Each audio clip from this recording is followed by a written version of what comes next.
the painfulness was my resistance to the grief. And in the moments where I let it kind of obliterate me and really flow through me, it was a deeply spiritual experience. It felt like touching God. Welcome to the Soulful Impact Podcast, illuminating a path to impact and success with a whole new level of fulfillment and freedom. I'm your host, Brooks Barron, and my guest on today's episode is Jonny Miller. Jonny is the host of the Curious Humans podcast and the founder of Nervous System Mastery, a 5-week boot camp to cultivate calm, boost resilience, and increase aliveness. I often talk about how one way to conceive of the soul journey is alchemizing our pain into purpose. And knowing my own tendency up until that point was actually to be fairly out of touch with my own emotions. Frankly, growing up in a boys' school in the UK, and certainly no one ever taught me how to feel stuff. It was very rudimentary, emotional literacy. Especially in the modern world, where most of us don't have village elders around to guide us into the initiatory journey of soul when we are deemed ripe and ready. That initiation is sometimes catalyzed by external life circumstances that shake us up to wake us up. In Jonny's case, this occurred through the sudden and tragic loss of his fiancé to suicide in 2017, when she returned to work from some time off and suffered a panic attack. I mean, it was just incomprehensibly huge and just too much to process. I was so fortunate to have a lot of support during that period of time, both her friends, my friends, family, and I was also able to take time off work and time to just basically be with the grief. In this episode, Jonny and I explore how that terrible event sent him on an inward journey, which initially helped him heal and fully submit to his grief, and eventually ended up leading him into the deep, soul-centric place of purpose from which he now leads and creates. That mentorship, plus the experience of running those workshops, kind of gave me confidence of I have something to share here. There is value in this experience that I've been through and some of the skills and tools that I've learned for working skillfully with emotions that people in high-paying leadership CEO positions could actually benefit from. I view Jonny's work, and nervous system mastery in particular, as sorely needed, heart-centered offerings that can help people like his former fiancé stay regulated, even in the most challenging moments of life. The thing that I'm proud of doing, that I think has helped a lot, is viewing it all as an experiment. So running iterative experiments each time, each cohort, trying a bunch of new things, reflecting on how did it feel, how did it go, what was the feedback, how did I feel doing it, and then just kind of repeating. Beyond that, I think Jonny's work is a highly effective Trojan horse to bring the crucial skills of emotional and somatic self-awareness and mastery into the mainstream, where, let's be honest, these skills have historically been maligned and ridiculed, especially for high-performing professionals. These skills are not only important to help us stay safe, but are also crucial for equipping ourselves to successfully chart the dark, dangerous, and rich waters of the journey of soul initiation. One thing that comes to mind that feels right is that nervous system mastery feels like one piece of a much bigger missing curriculum. Jonny and I dive into the journey he's been on since 2017. We discuss what it's been like for him to build what he's built, some key choices he's made that have helped make him successful, and what he envisions for the future of his work. I hope you enjoy this soulful conversation. As always, if the content of this show resonates, if you feel called to take the next step on your soul journey, or if you feel ready to amplify your soulful impact, I'd love to hear from you. Learn more about our offerings and reach out anytime at soulfulimpact.co.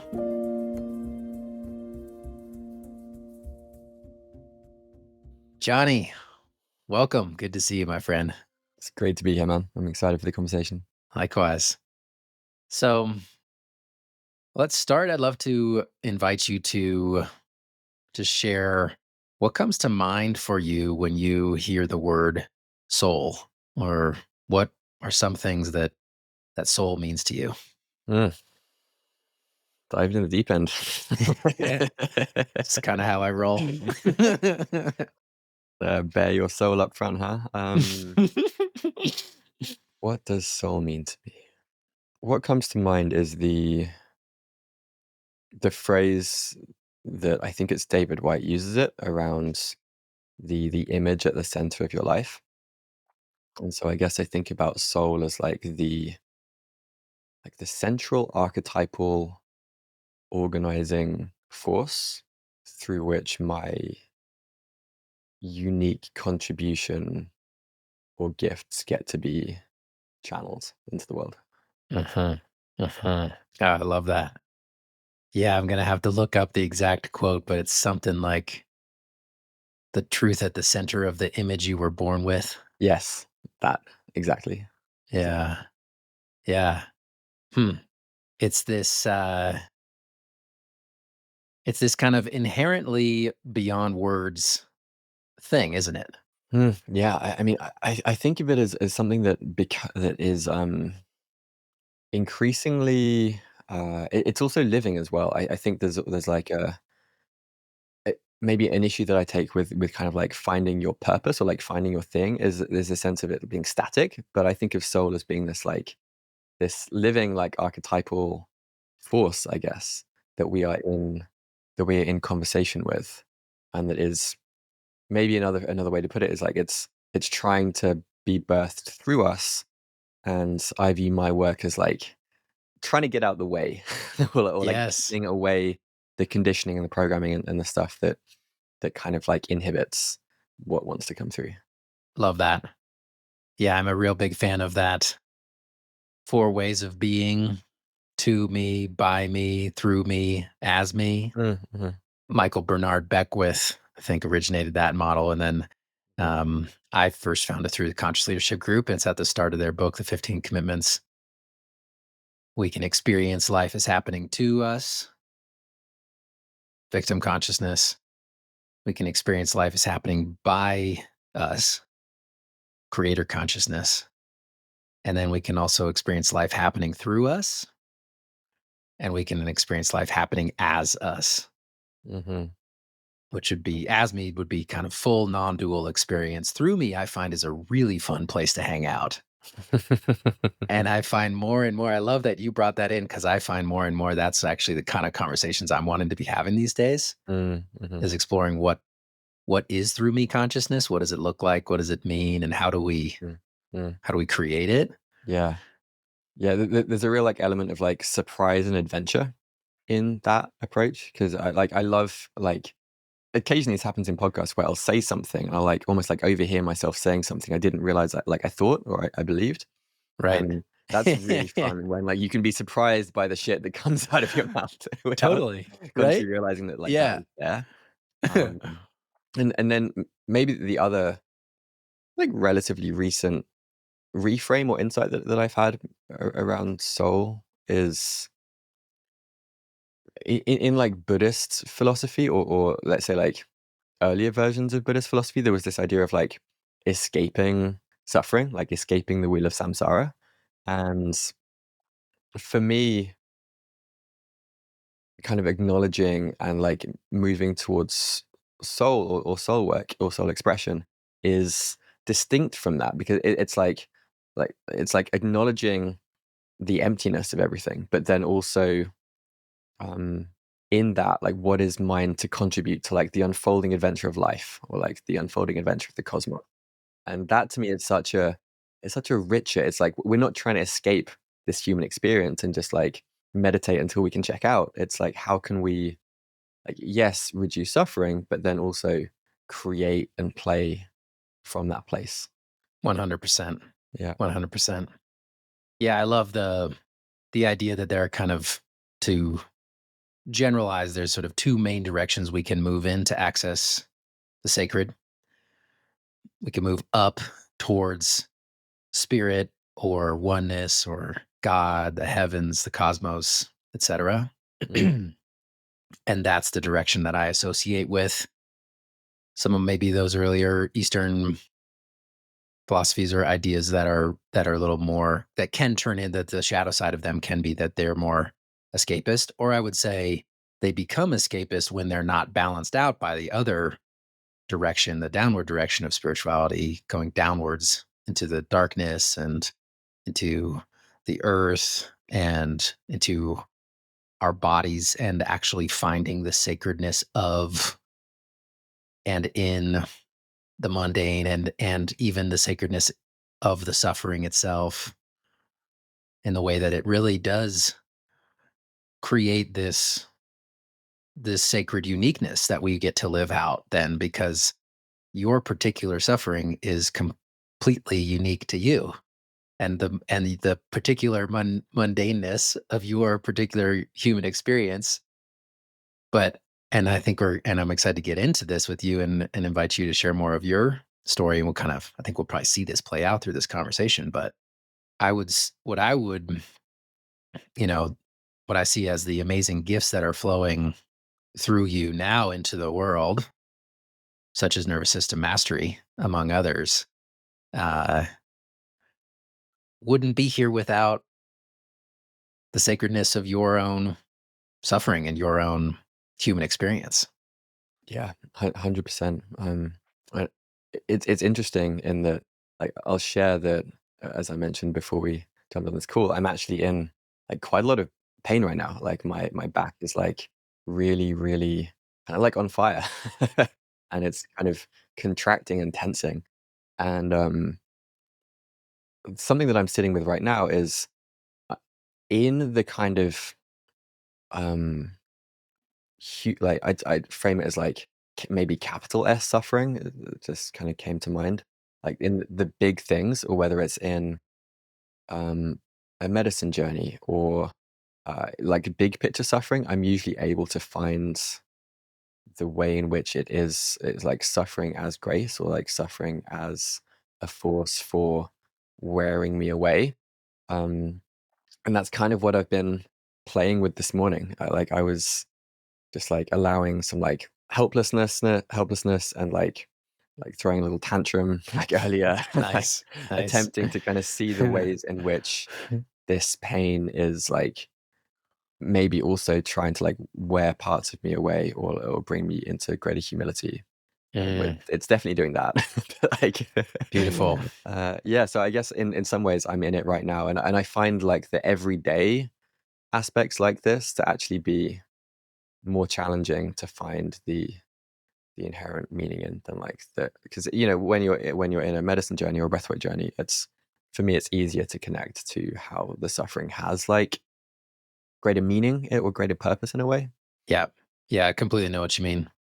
I mean, I think that's a part of the beauty of those altered states or expanded states Hmm. is you can they allow us to kind of see that bigger picture perspective and understand and tap into that higher intelligence. And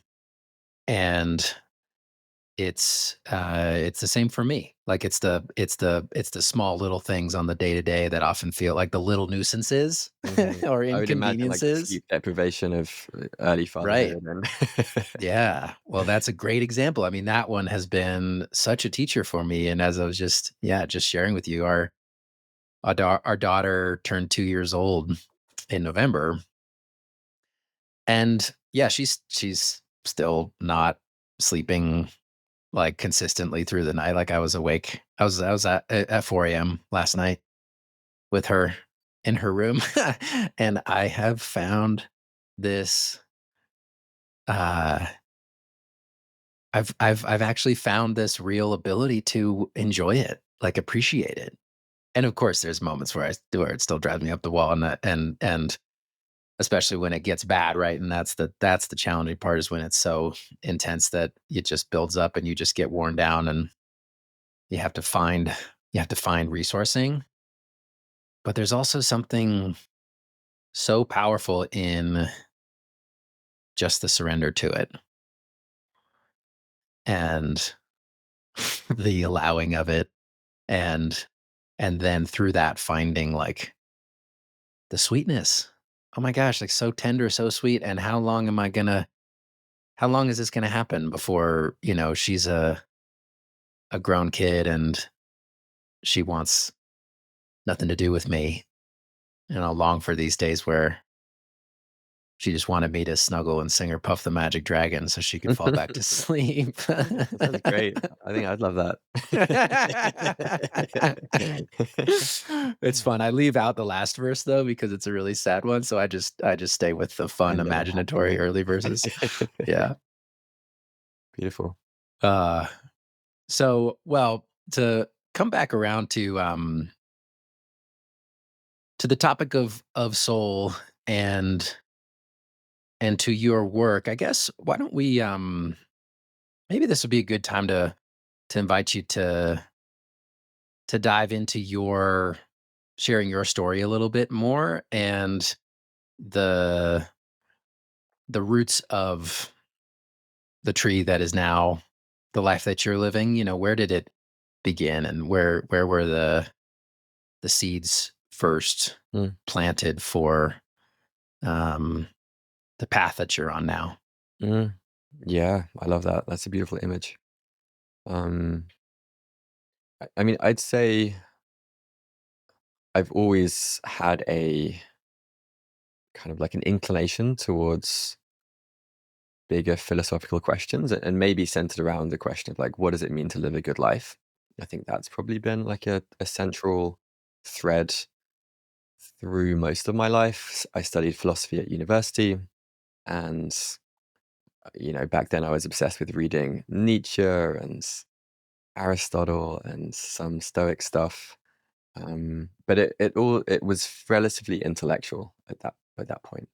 And I think I mean, for sure, the major turning point, inflection point in my life was when I was 27, and or sorry, this was in 2017 rather, and I was in a long-term relationship at the time, engaged to an amazing lady called Sophie Spooner, and she had been diagnosed with bipolar. And we got back from a trip in Portugal, and she had an anxiety attack the day that she went back to work.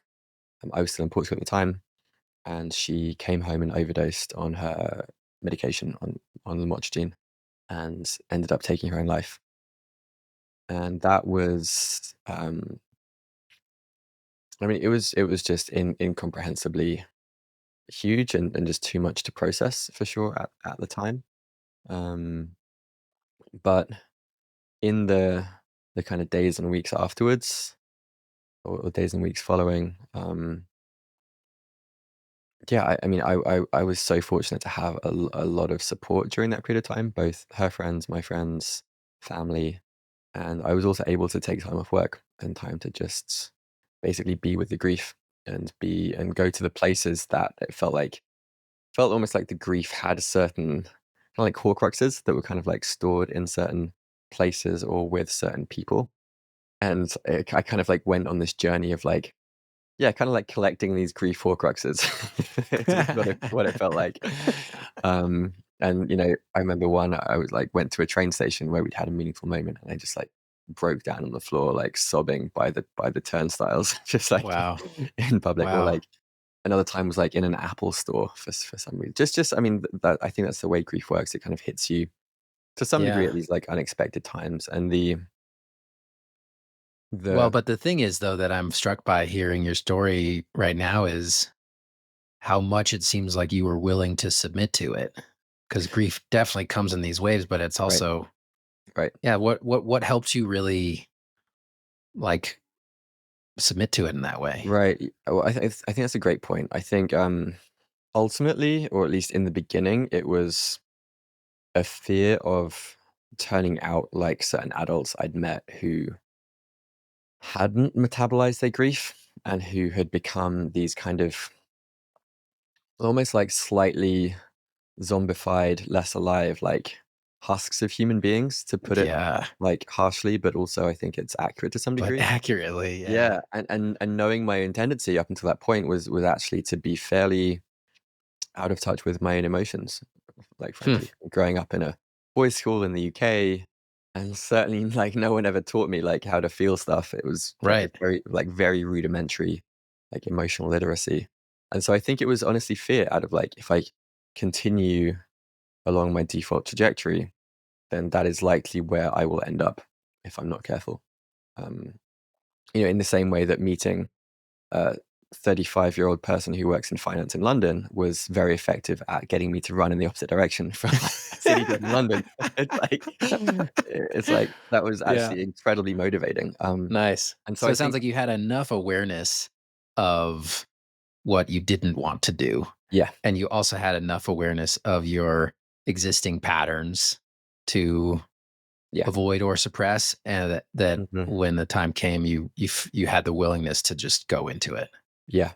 And I had some kind of like things that I was already thinking of doing, like Vipassana meditation retreat for 10 days. There was a plant medicine ceremony that I'd been invited to.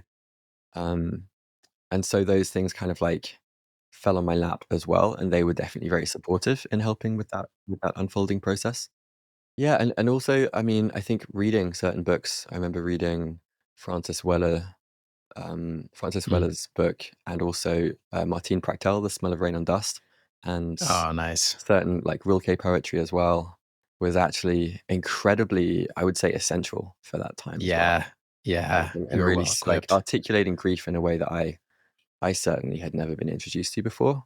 And Hmm. I think once I had a few moments where one really stands out to me in particular, but where when I was able to surrender to what felt like the pain, which I later realized was like the painfulness was my resistance to the grief.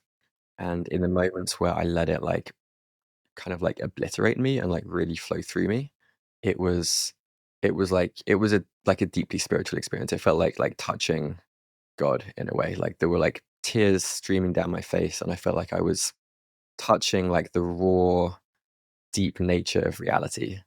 And it really confused me at the time because I was like, what the fuck is happening? Like, I'm meant to be sad. I'm meant to be, like, depressed. I'm meant to be, like I meant to, and there was guilt, right? Guilt arose because I was actually feeling through like, after some of these bigger waves had passed through, I was feeling more alive than I'd ever felt in my life. And it was this weird kind of, like, juxtaposition of, like, but like you're not meant to be joyful. Like what you're meant to be, yeah, you're meant to like regret everything that's happened and all that stuff. So it was it was Well, a that's a world-changing experience, it just to was kind of see through it the was cultural norms and expectations in yeah. that way.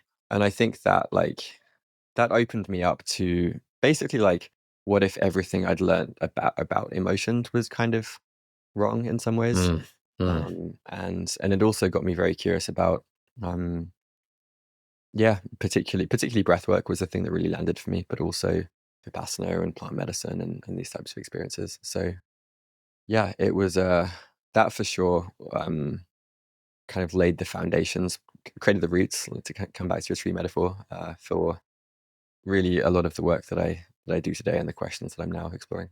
Mhm, mhm. Beautiful. Wow. I'm just still lingering back there with you around uh, touching God through the grief. Mm, Mm. mm. Like, I know what you mean. And it's amazing to me that we resist that so much. Like, Yeah, what do you make of that? yeah, yeah. Great question. What do I make of that? I I think it's terrifying because it's kind of like the parts of us, the protector kind of compensatory parts of us, the defense mechanisms against what my friend Daniel Thorson calls secure attachment with reality. It's all of those parts that are kind of in the way that are, I think, quite literally kind of dying. Like they are, um, they have to be at least temporarily dissolved in order for that connection to happen. Yeah, And because there has to be a real full release of control. yes, 100%. And that is, for parts of us, terrifying. I think there's a deeper part, maybe the soul part, that is craving that, maybe more than any other experience. But that is only one voice amongst probably a constellation of other voices whose very existence was kind of predicated upon protecting. Mhm, mhm. I think that's well said. Yeah, and not only is it a minority voice, but it's also one that you might not even really know until you hear it, until you've had a Hmm. chance to.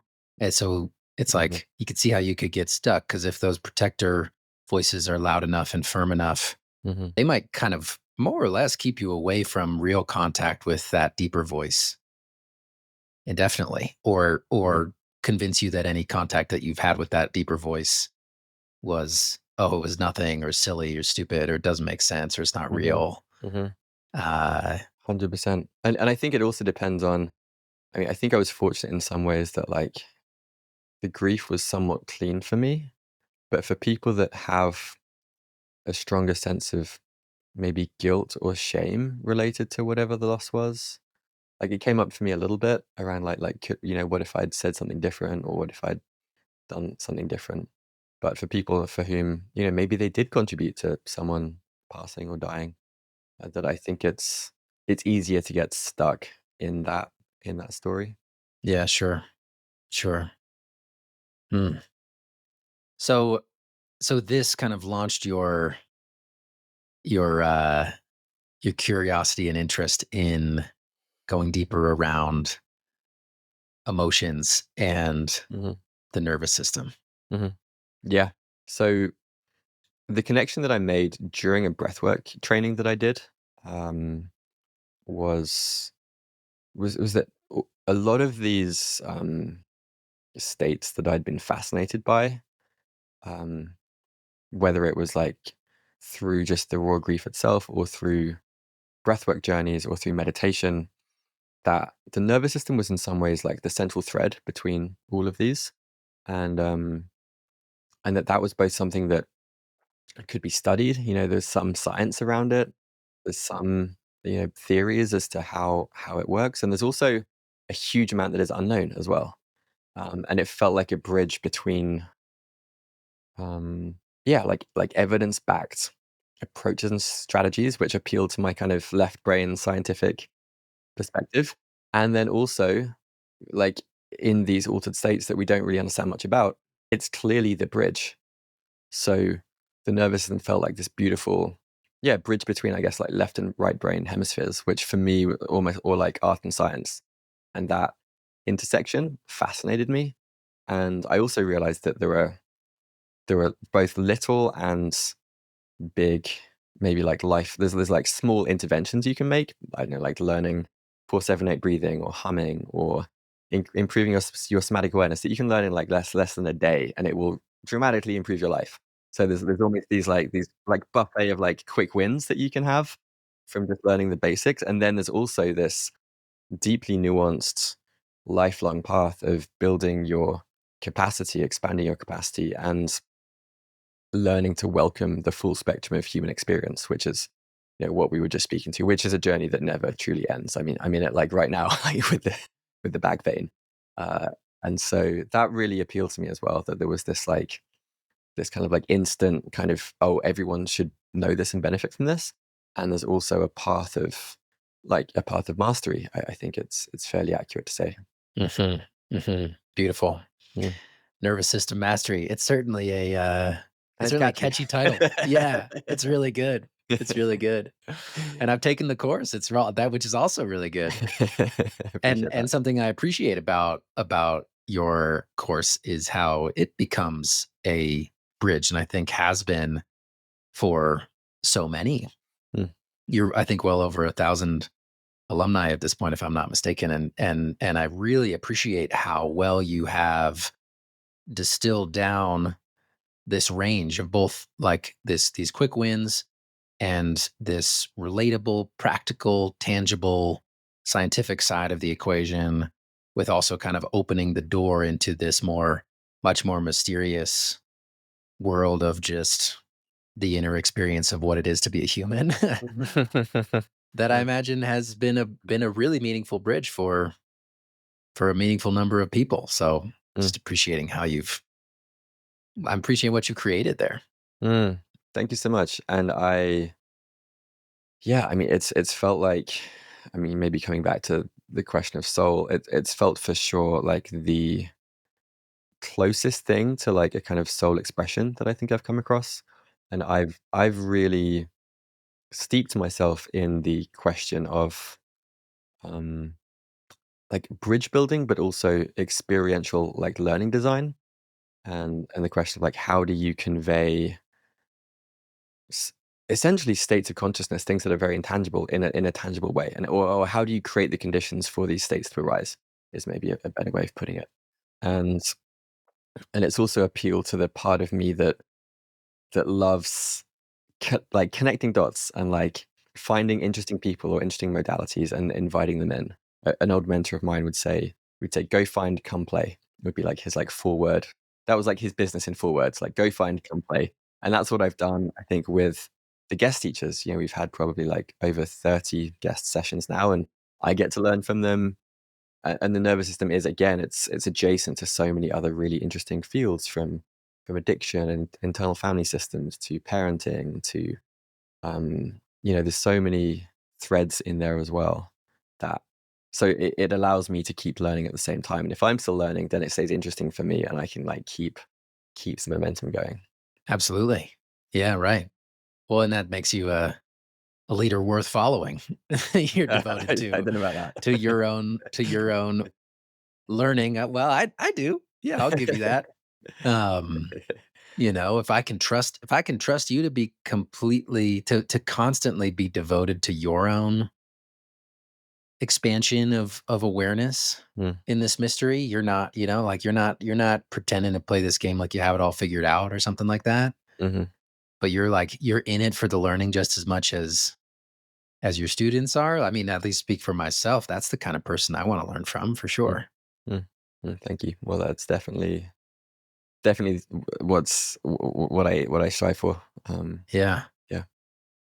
So I love that you said that this course feels like it's maybe been uh the closest thing to like a pure soul expression that's hmm come through you to date. I'd love to maybe unpack a little bit more of what your journey was like in terms of um, building the course and maybe coming up with the idea, and especially like hmm the inner game, and the inner experience, because I imagine a lot of folks listening to this podcast might, uh, if they're listening to this podcast, they probably feel called to expressing their soul in the world mm in some meaningful and tangible way, and they may be on various points of that journey. hmm And so if you could speak to, you know, um, the highlights of like what it took for you to or what helped you create what you've created, but also like what was the what was the inner kind of emotional and psychological and spiritual experience of it like for you? Because often in my experience, actually allowing a soul expression to come through can be mm. even more terrifying than the most intense grief. Was that your Interesting. experience? You know what? Actually, it wasn't. Mm, So I'll start by saying that I was very fortunate in that period, in that I didn't have, you know, very, very low monthly costs.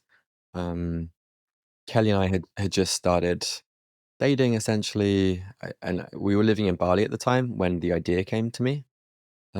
I'd basically just figured out that I could have, you know, a few coaching clients and do a little bit of, I was doing freelance marketing before this, just to basically like cover my costs. And I was investing most of the time in like going to leadership retreats and meditation stuff, and just like really going deep into the inner world. Um, because that's just what felt most alive at the time.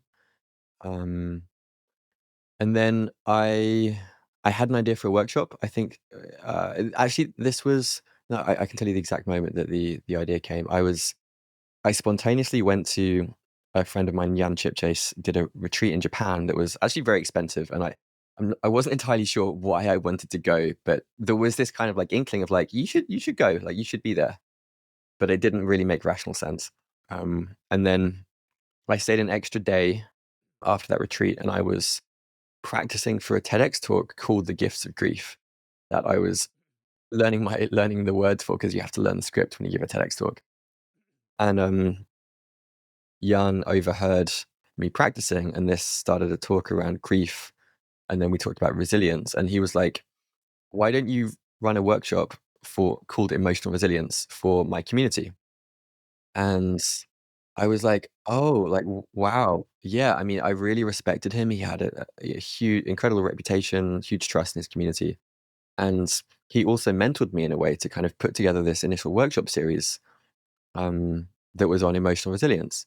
And that really, that mentorship plus the experience of running those workshops kind of gave me confidence of like, oh, I have something to share here. There is value in this experience that I've been through and some of the skills and tools that I've learned for working skillfully with emotions that people in high paying leadership CEO positions could actually benefit from. So that was very, I'd say, like confidence inspiring for me. And in that workshop series, the piece that really resonated was partly around like energy management and like nervous system exploration. And this happened just before the breathwork training where I had all these epiphanies around the nervous system and around how important attunement is and co-regulation and hyper and hyper arousal and all of it. So all of this was kind of like percolating. And I did what I usually do when I have like a half-baked idea, which is post it on Twitter. And I was like, Yeah. I'm thinking about doing this course. It would probably be called Nervous System Mastery. Here are like 5 of the modules I think it would be. Like, what do you guys think? And the feedback initially was very positive. Someone even said like, can I send you some money? So I made like a Stripe payment link and he sent me 50 quid, 50 US, UK pounds. And that was enough momentum of like, okay, I'm gonna do this. I'm gonna like make this curriculum, invite some people and see what happens. And so that's kind of how it unfolded. It was quite chaotic, I'll say, for the first cohort because I was writing and recording the curriculum almost like on the fly. But at the same time, I was getting feedback from people and momentum, and it was fun. So, and I think we had maybe like 70 or 80 people at that point. And, I had like a small newsletter and a podcast. So some people had been following, the work I was doing. So I'd built up some like latent goodwill, I would probably say, through that. Um, yeah. And then, I had so much fun doing it. I made more money than I'd made probably in the last like year from coaching and other things. So I was like, okay, there's something here. Let's just like keep going. Um, and yeah, I would say like I do feel very fortunate that actually a lot of the overwhelming experience has been it's felt very easeful actually Mm, a lot of the time. mm, And there've been, I'd say the things that it's brought up in me at times have been occasionally some sense of like expanding my capacity for teaching to like 200 plus people. Like that takes a bit of getting used to, and trusting myself to um trusting myself in the moment as opposed to needing to plan everything like minute by minute. I think that was one of my like compensatory patterns was like, well, if I have every single minute planned of this session, then it can't yeah. possibly go wrong and I can't look stupid. That was like Yep. That's a that, pattern I've had to let go of that was myself. definitely part of it and like trusting myself in that. Um definitely just a lot of nerves coming up before some of the bigger podcasts I've been on. Hmm. Hmm. And yeah, I mean, quite literally like regulating my own nervous system before some of these episodes that might be seen by hundreds of thousands of people. That has Hmm. also been capacity expanding for sure.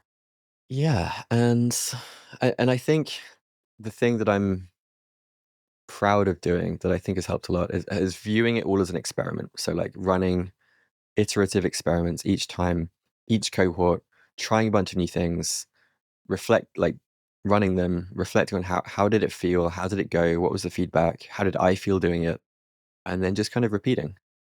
And I think I've been somewhat fortunate that there has been increasing interest in the nervous system, which feels like a very like stupidly niche topic, but people are also like, well, I have a nervous system. I don't feel how I'd like to feel a good percentage of the time. So maybe there's like something I could learn here. Um, and getting great feedback from students, especially in the early cohorts, that was very informative for shaping the cohorts to come. Awesome.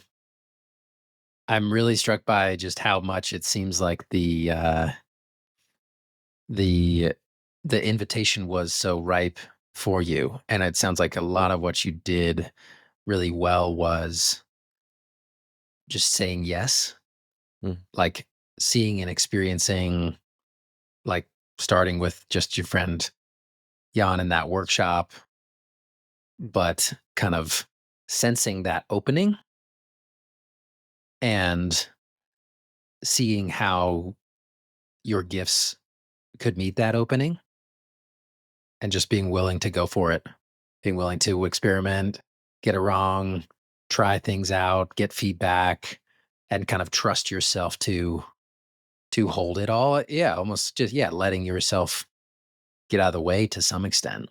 hmm Yeah. I'd say one thing that really helps me in the beginning was actually I thought a lot about around like uh what's the best way to put this? Like there were like infinite number of possibilities that the course could take. It could be like a year-long program, it could be $10,000, it could be um 10 modules. But just like once I made the decisions around, okay, it's going to be 5 weeks, it's going to be this much money. I think it was like, I can't even remember how much it was in the beginning. It's going to be like 5 modules.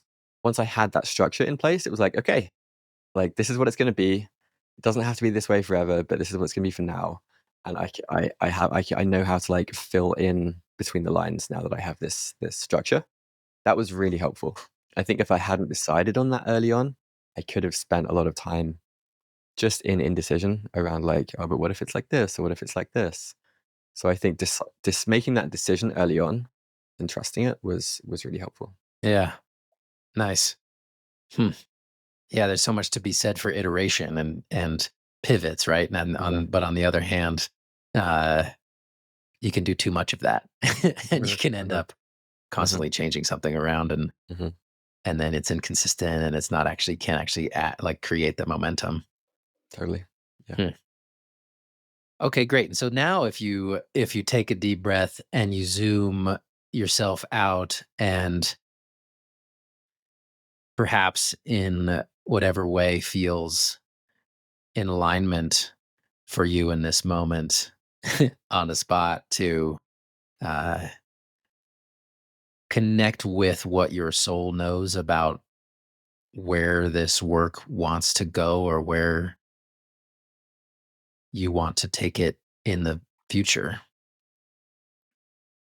What do you know, and what remains in the mystery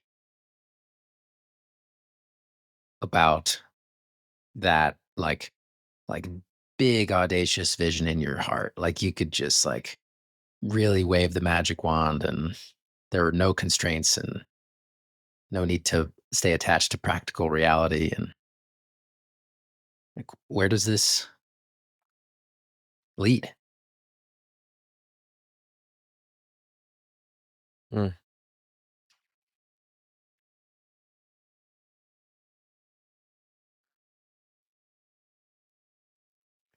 I think probably a couple of things come to mind. Firstly, thank you for the question. It's a really beautiful, like Hmm. beautiful invitation to feel into. One thing that comes to mind that feels right is that nervous system mastery feels like one piece of a much bigger like missing curriculum, or a much bigger like curriculum for humans of all ages to thrive in the increasingly uncertain and crazy future. And so I think, maybe this is like a physical academy where these skills and practices are taught as part of a broader curriculum. I can see that in the future.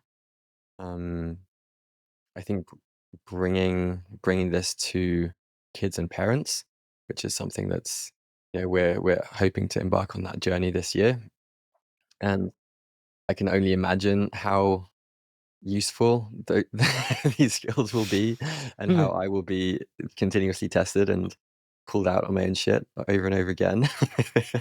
Can't wait to um, watch you in that journey, man. I Yeah. attempt to document as much as I can, as honestly as I can. So Good. I think, yeah, actually, like bringing this like parents and kids feels like a part of it, but it won't feel authentic until I'm in that journey for myself. Hmm. Hmm. But I have a sense that's going to be part of it. And yeah, I mean, also, honestly, I think it probably connects to some of the slightly more esoteric and spiritual explorations, which I'm exploring for myself, but I have kept out of the curriculum to some degree, um, so that it is palatable to, the majority of people who aren't necessarily on that journey, and that it doesn't require any set of. It can be approached from an entirely secular position, and it is coherent. But personally, I think I'm interested in. I've been going deep into meditation and jhana practice recently, and those explorations are very alive for me. So, um, yeah, there's actually, I mean, maybe one more piece to this answer is I've been really nerding out on the research side of things, particularly this guy, Mike Johnson, who I did a podcast with recently. I just stayed with him for a few days. And he has a theory for the short version is for how the mechanism for how trauma is stored in the body. And I believe that if we can actually, if his theory turns out to be grounded in reality, i.e., we can use an ultrasound machine to scan blood flow and identify these latches that are stored in the body, and then quantify like before and after somatic interventions or MGMA journeys, and like quantify to what degree these healing modalities are actually effective. I think that would be just completely transformative for the whole somatic world, but also like the medical and health and wellness world. So that is something that's like very alive for me. And it doesn't, I don't have a clear like path ahead, but I sense that that is intertwined in whatever it is that I'm here to help catalyze. Wow, beautiful. Thank you. What an awesome collection of threads Yeah. there. Uh-huh. Yeah, They will powerful. feel, yeah, they will feel like threads and seeds, and there's not quite clarity. But I think that's, maybe kind of going back to like saying yes to the right invitations. I think I have a sense of like when something resonates, I have a good like attunement for that. And so I think it's easier for me to like yes this, and then kind of go all in that direction. I think if I have a skill, that's definitely part of it. It happens with people sometimes, and it happens with projects. There's like a this, and then I'm like, okay, I'm in. Yeah, that makes sense. That makes sense. I'm curious if you kind of feel into your own response to each of those various threads. Is there one of them that maybe stands out that feels the combination of really attractive and alluring and also terrifying? They all three have aspects of both, I would say. Yeah, I think I can see the path to the nervous system mastery and parenting much clearer, because it would be a very natural extension of what I'm already doing. Maybe with some in-person retreats, things like that, that would be amazing. The the latches research feels quite intimidating, because it could potentially end up being like a medical device startup. And do I want to be the founder or CEO of like a medical device startup that might have to raise venture capital? Like, God, like that doesn't Hmm. sound fun. Hmm. I'm enjoying my like fairly leisurely life where I don't work that many hours a week. So there's that. And the school piece, I think would be very contingent on meeting and collaborating and speaking with other aligned people that have other, some of these puzzle pieces, and also a shared vision for some kind of academy or school for the future. Nice. Well, uh, I'm glad I got you to admit that they're all three scary. Yeah. I mean, of course. Yeah. Yeah, of course, right? Yeah. Yeah, and that's that edge. That's that edge that I think is a defining characteristic of through me existence. And Mm, I think of the fingerprint of our souls as well. Our souls seem to be, as far as I can tell, and what I've been taught, that well, our souls just are so devoted to their visions, and uh, willing to willing to take us in directions that are very, very scary for the ego, but that serve our higher purpose, and also serve to um, help us grow up and become more whole, because we get to face and alchemize those fears. So I actually think your foundation in nervous system work is super supportive for that journey, for opening, for kind of developing the skill set and the familiarity and the literacy to be able to explore those deeper mysteries inside of ourselves, and then to be able to have a shot at living those mysteries into the world. There's like a question coming to mind that I want to ask you. Yeah. To what degree do you think, um, let's say like our souls, like let's say it's like my soul is a thing that's, or daemon that's over here. Do you think that that kind of going into intensity and orienting towards that is always a good idea, or let's say, is it actually maybe preferable to stay within a window of tolerance, to kind of use a nervous system frame Uh-huh. and go at a pace at which things can be integrated? And yeah, what's your thought on that? I mean, maybe it's just different for everyone. Maybe everyone has like a different path and a different approach that's right for them. It's a great question. Yeah, I do think it depends on the person, and depends on the um maybe the timing or the point in that person's journey. Like, I think there is um I do not think that going into intensity just for intensity's sake is necessarily advisable. I think there needs to be that combination of, it's not just it's not only terrifying, it's also deeply, deeply alluring. Like, there is something that there's like a light bulb it turns on in your heart that is just like, whoa, yes, like that. I want more of that, please. Like, life can feel this way. Ooh, okay. And so there's almost this balancing out that can occur when you have that right combination of the allurement and the terror. And there I do believe that we need to go into that intensity. We need to lean into that edge in order to grow. Um, a mentor of mine at Stanford Business School, in one of the leadership courses that I loved there, used to advise us. Used to talk about the 15% rule. She basically said, like, think about stepping 15% outside of your comfort zone. She would draw some concentric circles on the whiteboard. This is uh, Carol Robin, beloved early mentor of mine in this coaching work. She would draw concentric circles on the whiteboard, and she'd say that in the middle is the comfort zone, and then the second one is the learning zone, and then the third one, I forget what she would call it, but basically overwhelm.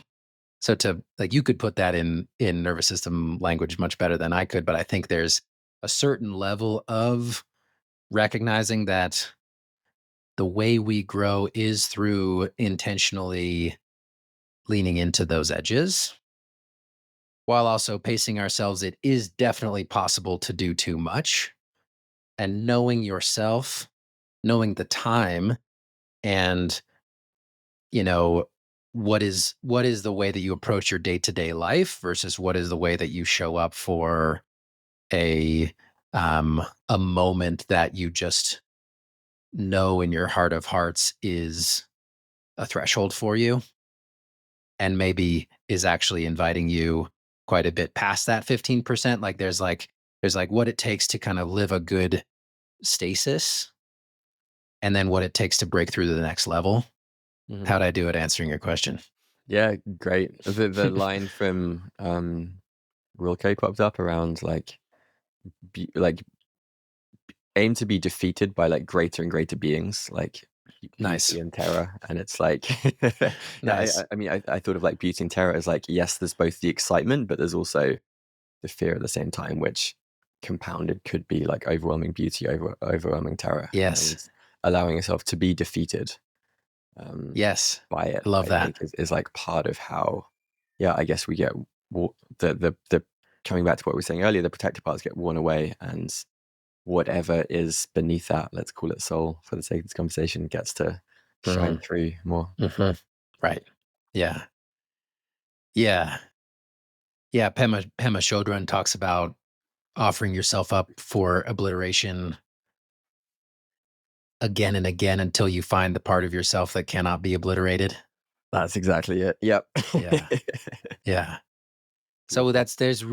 that's that. I mean, I think that's really it. And that's a way that over time, the experience of obliteration or defeat, or Hmm. however you want to describe it, Hmm. gets easier and easier Hmm. Hmm. because we become more and more rooted in that deeper part of ourselves that, yeah, that I like to call soul, that knows uh it cannot be obliterated.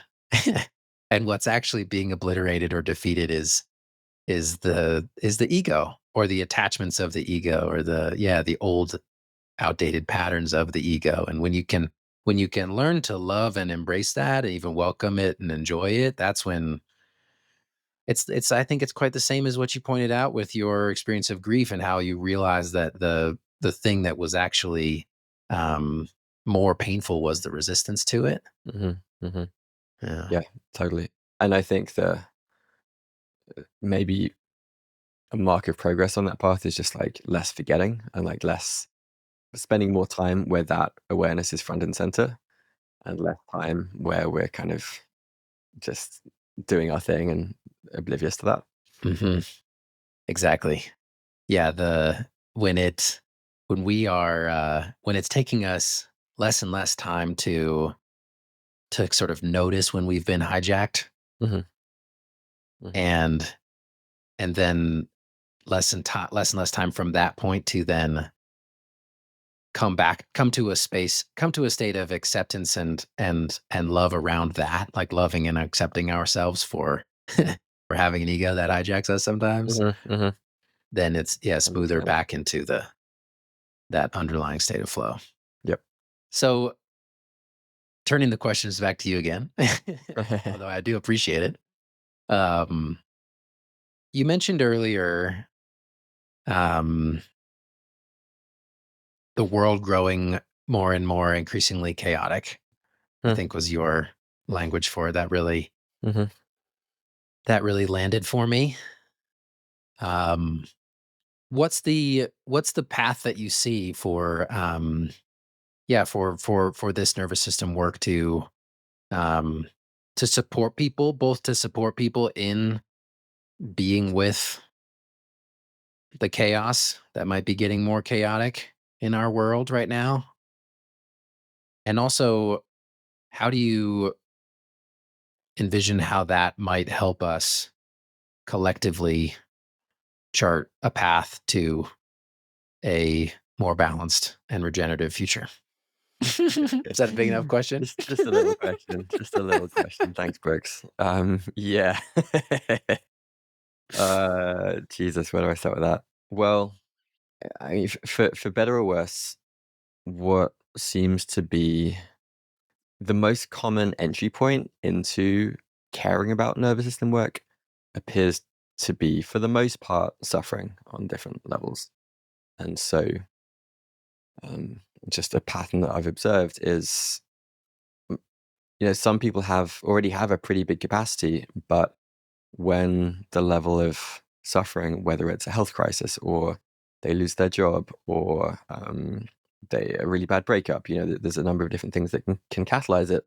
There's a sense of, oh, the way that I've been approaching this isn't working anymore. There's like a humbling and a humility that happens. So I need to take another approach. I need to like go back to school, so to speak.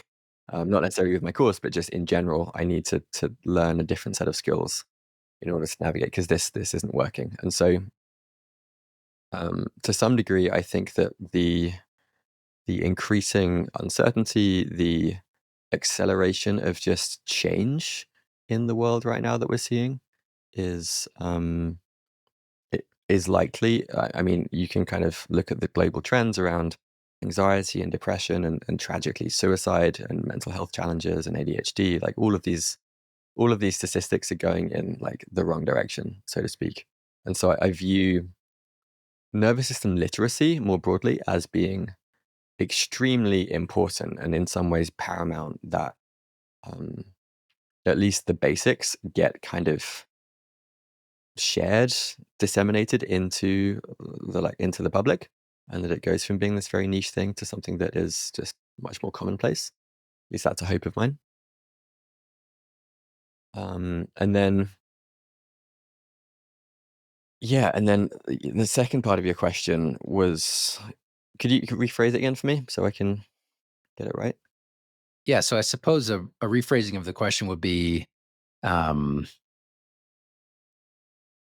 you imagine, let's imagine a future where these tools are becoming more and more prevalent and more accessible to all these people who are finding themselves needing them through perhaps some experience of suffering that kind of opens that door, or gives them that wake up call. So as you imagine this wave, let's just say, like, we're envisioning a future where nervous system mastery really goes mainstream.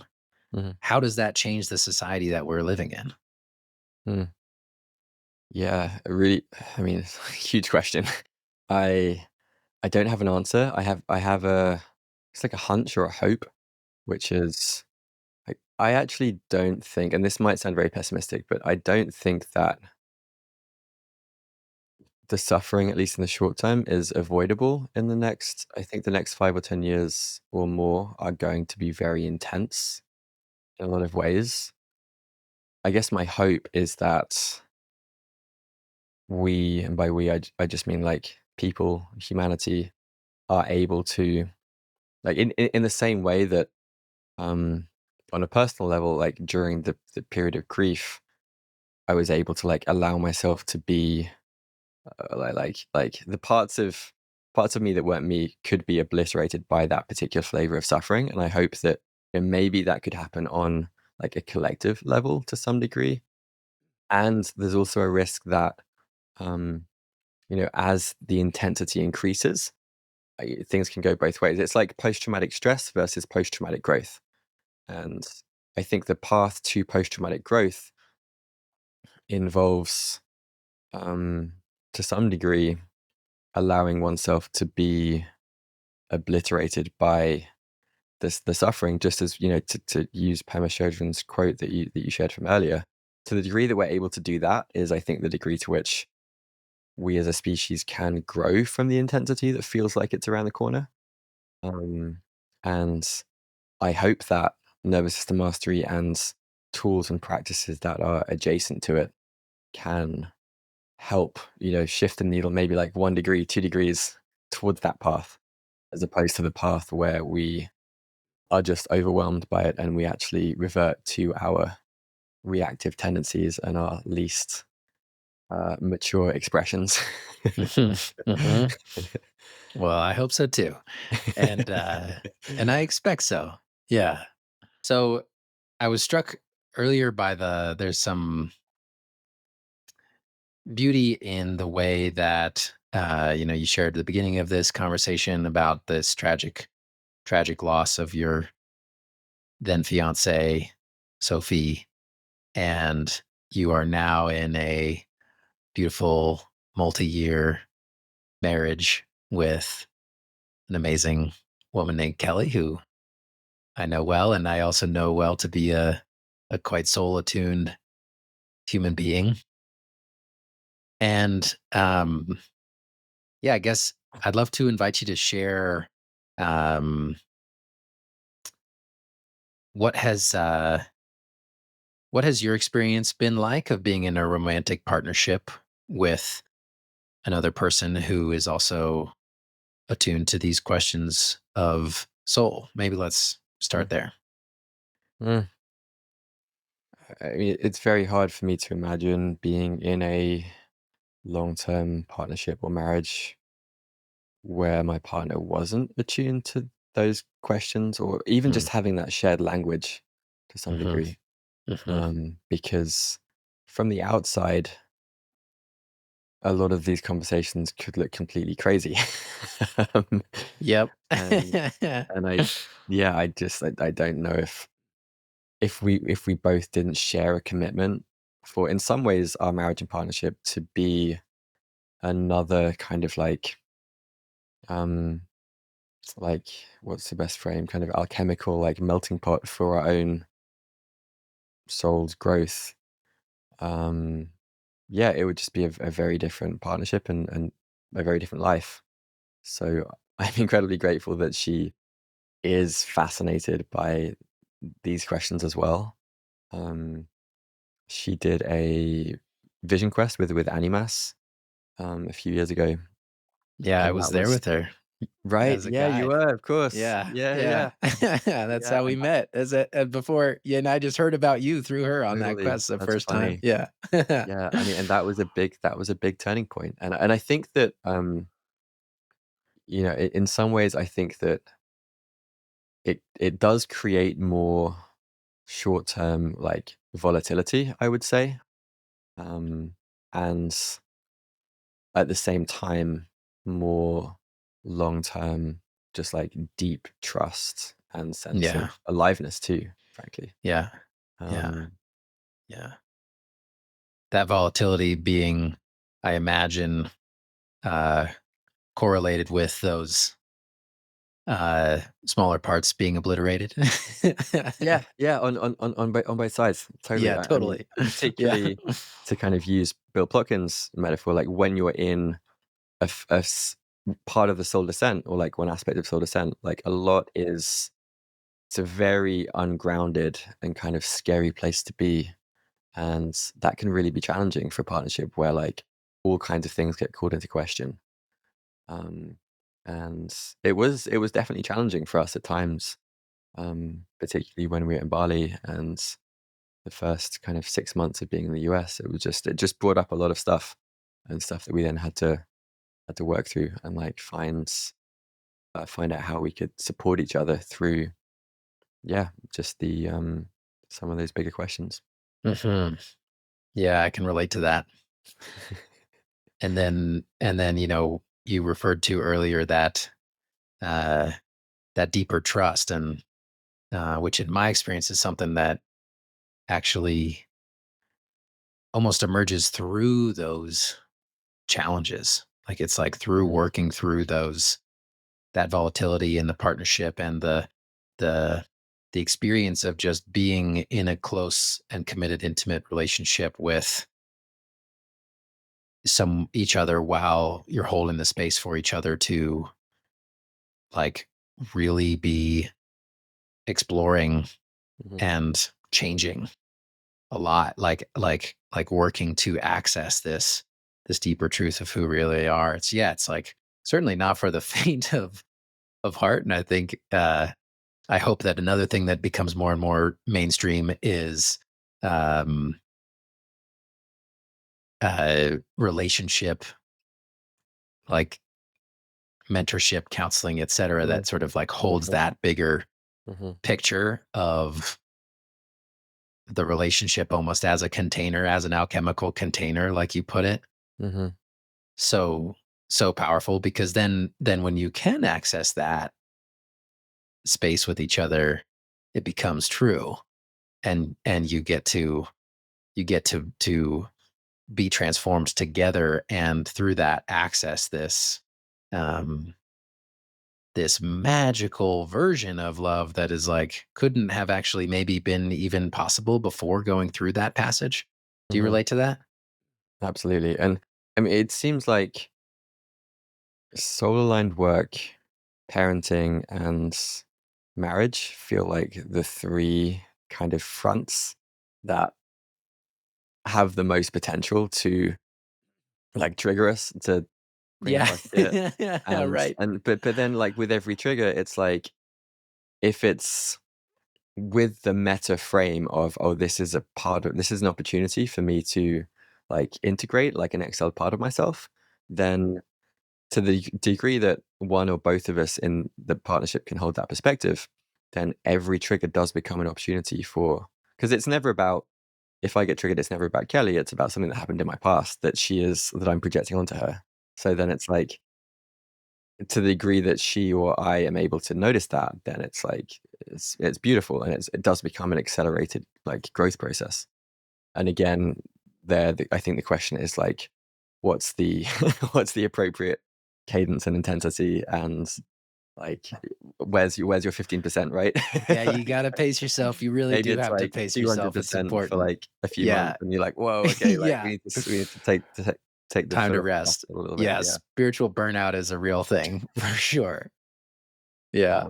But yeah, I mean, I love that perspective, and yeah, and it's just more fun. I mean, it's way more fun. Mhm. Yeah. Oh, it's so good. Yeah. All right. So shifting gears one last time here, I think. There are so many people out there, so many folks out there who, like you said, are running into that some form of suffering that is helping them like want to build a stronger connection with their nervous system. In addition to taking your amazing course, which I'm expect there's probably another cohort coming up this spring. Uh, in addition to that, what do you recommend for someone who's really just getting started in this journey of nervous system literacy? What's the Hmm. best place to Hmm. begin? Yeah, so to kind of ground it in stuff that's a bit more practical, um, I think that the two. So I think of it as almost like skill acquisition, like we're kind of like relearning skills to some degree. I think one of the key foundational skills is somatic awareness or interoception, and that can be as simple as um, asking yourself the question on a regular basis, or at least once a day, like what sensations am I noticing internally? Like it can start off with super obvious stuff like, oh, I need to use the bathroom, or I'm hungry, or I'm cold, or whatever it is. And then over time, you build up more resolution to where you're able to notice, like, oh, there's like a slight tension in my sternum, or or my awareness is feeling a bit contracted. And then you kind of start to ask questions and run experiments of like, what people or what environments lead me to feeling these ways. So kind of like getting really curious about your internal landscape, I think is just always, in some ways, the best starting point. And then from there, taking agency and designing and running your own experiments. So one experiment might be, I'm going to try this super simple breathing practice, or humming. Like humming is amazing. I was doing it this morning for about like 10 minutes to kind of help to move through some of the pain I was experiencing. And it's very, very regulating, very helpful. And but do it don't do it because I say it's good. Do it because you notice how you feel, and then you hum for, let's say, 2 minutes, and then you notice, okay, how do I feel now? Like, do I feel different? If you don't feel different, then maybe don't do it again. Like, that's fine. But I think it really comes down to a like intrinsic curiosity, which really drives everything, and then designing mini micro experiments that you can run that ideally are body based. And this is something that um, I probably got some links I can share that kind of have suggested experiments, but an experiment could be like changing your sleep environment. It could be your morning routine. It could be um, doing a non-sleep deep rests or yoga nidra practice after lunch and seeing how that impacts your energy during the day. Yeah, there's so many different experiments you can run, and I think that like 1,000 of those experiments added up over time, like equals nervous system mastery. It's just this constant iterative process where you're noticing how you feel, trying something, and then reflecting on it and repeat. Beautiful. I love it. Yeah. Experimentation as a lifestyle. Yeah. And it's fun, right? It's not like because I will be my best self when I'm doing that. It's just like, no, I'm just like really curious. And I Yeah, think you're this might, learning yeah. and you're finding what works for you, right? Because Mhm. it's Mhm. each of us have these unique, each nervous system is different, Mhm. right? Each body is 100%. different. Yeah. So it's really about finding your own map. I think that's a big part of why the body and the nervous system are gateways into soul, because it is this exploration of your own unique beingness. 100%. And like everyone has a different like early warning sign of a reactive state. For some people, they might curl up their toes, or they might clench their jaw, or their eyebrows might go narrow. Like everyone has like these different kind of somatic markers, is what they're called. And if you can learn yours and be attuned to yours, then you can notice when you're at, say, like a 2 or 3 out of 10, as opposed to like a 10 out of 10 about to like punch a wall or whatever it is. Yeah. Right. Yeah, pull the e-brake before things get really off the rails. Exactly. Yeah. Yeah. Yeah. Oh man, so helpful. Because then you have just way less drama to deal with later on. Yeah. Yeah, that's good. Exactly. Awesome. Well, thank you so much, my friend. It's been really a joy to have you here. I'm grateful for your time and your presence, especially despite the back pain. Um, hope this hope this conversation felt as expansive for you as it did for me. Mm. Yeah, I mean, you didn't hold back on the big questions. I appreciate I appreciate you like pushing me out into outer space with with some of those questions. Yeah, really, really nourishing to think about. Thank you. Good. Oh, you're so welcome. Wow. Well, so if you could sum up, what are you taking away from the conversation today? I think um just sitting with that like slightly zoomed out perspective of how does this work fit into the world that I see unfolding in the next 3 to 5 years, and like viewing like what could be my role in that. Sweet. Mm. All right. Well, my energy's up here in that. Yeah. Sweet. Yeah. Yeah. Can't wait to continue to learn and discover alongside of you. Heck yeah. Thanks, Johnny. All right. Take Thank you, care, man. brother. Thanks so much for tuning into this episode. If you, like me, feel passionate about this idea of redefining the way we think about impact to a bit more of a soulful orientation and what that could do for our planet, for our species, for all beings, then please, please, please, I'd love to ask for your help. If you could just take a moment to subscribe on whatever platform you receive this podcast and leave, if it feels right to you, a glowing 5-star review. That will do wonders in supporting me in growing this show, attracting more amazing guests, and really bringing this movement, this exploration out into the world. Reviews and subscriptions on YouTube are particularly helpful, and whatever platform that you choose is great. Thank you so much for your time and attention. So glad you joined us here for this conversation today, and I look forward to seeing you again soon.